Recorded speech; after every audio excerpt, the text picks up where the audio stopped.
ভাই একটা কাম লাগছিল ভাইতে, তা কাম করে দেয়া ভাই। কাম করি তো খান নাকি বাবু, গরিব মানুষ। তো তোমার কি কাম করা লাগবো? একটু আটাই দেন না স্যার। এই বিয়া এটা কি করি?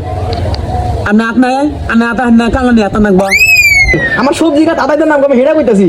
ও আমি আমার অন্যটা মনে করছি, তাই তো কই ওই না আমার কামলানি আতাই মাইসা।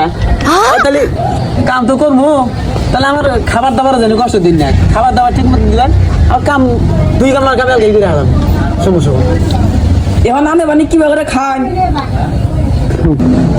আমি তো খাবার খাই মনে করি যে ক্ষেত্র বিশেষ, কোনো জায়গায় কম কোনো জায়গায় বেশি। যদি চড়া খেতে খাবার দিয়ে হইন তাহলে দুই ডিশ না গেই, আর যদি বাড়িতে খাবার দেন ভাবি যদি বাইরা দেয় তাহলে 2 নলা খাবার হইলে খাম, আবার বেশি আর খাম। বুঝলাম না বিষয়টা। চড়া খেতে তো ভাত খাই আবার দরকার নাকি, আর যদি বাড়িতে ভাবি যদি বাইরা দেয় তাহলে মনে করেন ভাবির দেখে আমার পেটটা কেন বইরে দেবো, ওই নামে মাত্র 2 নলা ভাত খাম।